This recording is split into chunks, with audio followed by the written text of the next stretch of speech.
Out in a quiet corner of a field, you might notice something unusual. A small plant growing on its own, with no watering, no care, and no one watching over it. And yet, a few weeks later, it begins to produce small fruits. Not dry or bitter, but surprisingly sweet. Some people say it tastes like a mix of apple and honey. That can feel confusing at first. Most fruit plants need careful soil, regular watering, and months of attention. But here, this plant grows without any of that. It seems almost backward, something valuable, growing with no effort at all. Over the years, this pattern has appeared, again and again. In different places, different seasons, even in poor soil where nothing else seems to thrive.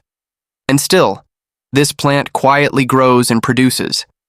If this feels confusing, that's very common. Many gardeners feel the same way when they first notice it. There's also a reason why most people walk right past it without giving it a second look, and that reason may surprise you. Before explaining why this happens, it helps to understand how we usually see plants in the first place.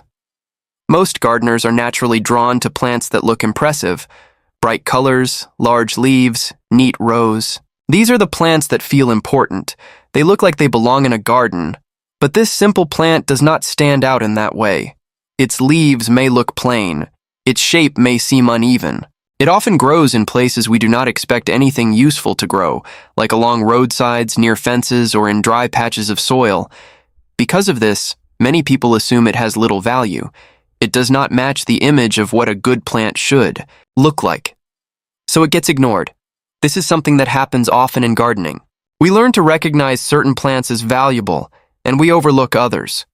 But usefulness is not always easy to see at first glance. Sometimes the most helpful plants are the quiet ones, the ones that do not demand attention.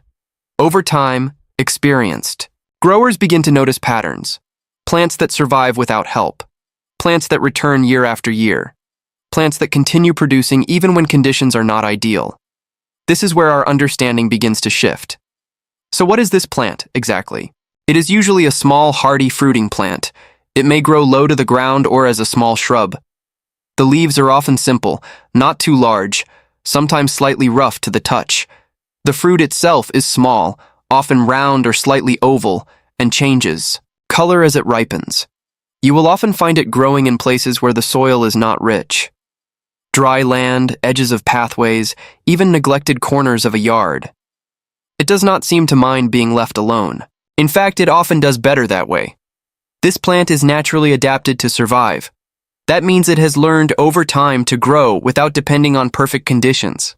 It can handle heat, uneven watering, and poor soil better than many garden plants.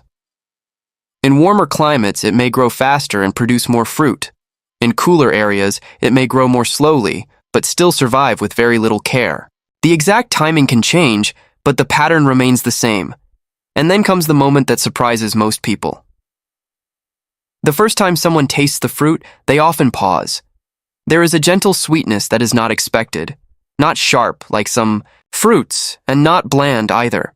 Instead, it carries a soft, pleasant flavor that reminds people of apple and honey. It is not overwhelming. It is simple, natural, and comforting.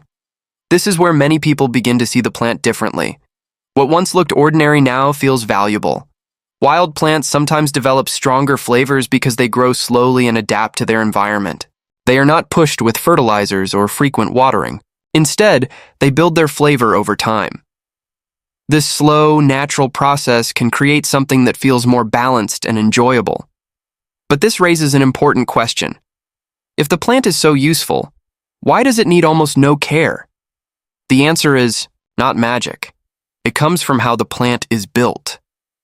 This plant has a strong root system. Its roots often grow deeper than many garden plants. That means it can reach water that sits below the surface, even when the top soil feels dry. Because of this, it does not rely on frequent watering. It has already adapted to find what it needs. It is also built for survival, not perfection. Many garden plants are selected to look a certain way or produce large fruits, but that often makes them more dependent on care. This plant is different.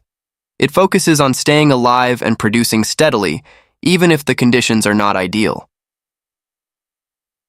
It does not need rich soil because it can manage with what is available. It does not need constant attention because it has learned to grow on its own. This is the real reason behind what looks like zero care. It is not that the plant needs nothing. It is that it already knows how to take care of itself, and this is where many gardeners make a small but important mistake. When they discover a plant like this, they often try to help it too much. They water it often. They add fertilizer. They treat it like a delicate plant that needs support. But this can actually cause problems. Too much water can weaken the roots. Instead of growing deeper, the roots stay near the surface. That makes the plant more dependent and less stable. Too much care can also reduce fruit production. The plant shifts its energy into growth instead of producing fruit. If this has happened, to you, you're not doing anything wrong. This is a very common misunderstanding. It comes from trying to care for every plant in the same way. But not all plants need the same approach. Some plants improve when we step back. Now, you might wonder if this plant behaves the same way everywhere. The answer depends on the environment. In hot, dry climates, the plant may grow steadily and develop deeper roots. It becomes very resilient. The fruit may be smaller, but often sweeter. In mild climates, with more regular moisture, the plant may grow a bit faster. The fruit may be slightly larger, but the flavor can be softer. In very humid areas, growth can be different. The plant may still survive, but it may need a bit more space and airflow to stay healthy. So while the plant is adaptable, the results can vary. Understanding your local conditions helps set the right expectations. There is also one gentle caution to keep in mind.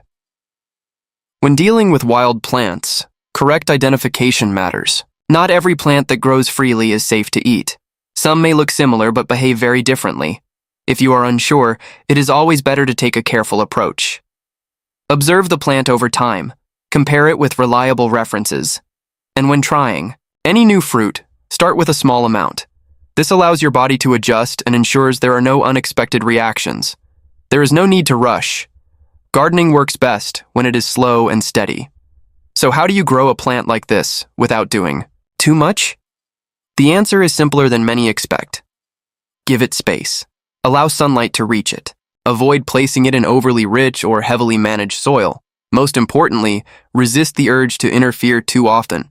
Instead of checking it every day, observe it over time. Watch how it responds to natural conditions. Notice how it grows after a few weeks or even a few months. If the plant looks healthy, there is often no need to step in. If it shows signs of stress, small adjustments can help. But these should be gentle and limited. This approach may feel unusual at first. Many people are used to doing more in the garden, but sometimes less truly is more. Over time, this way of gardening becomes more comfortable. You begin to trust the plant. You begin to see patterns. And slowly, the garden starts to feel easier to manage. If you're comfortable sharing, I'm curious how often you usually water your plants. Sometimes, small changes in that habit can make a big difference. The end. This plant teaches a simple but powerful lesson. Not all growth comes from effort. Some of it comes from allowing nature to do what it already knows how to do. Simple plants can be strong. Quiet plants can be useful. And overlooked plants can surprise us in the most gentle ways. With time, this understanding brings confidence.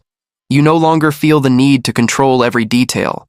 Instead, you observe, adjust, and allow. And that is often when the garden begins to thrive. Sometimes, the best results come when we step back just a little, when we give the plant space to grow in its own way. Because in gardening, doing less does not mean doing nothing. It means doing what truly matters and leaving the rest to nature. And often, that is where the real beauty begins.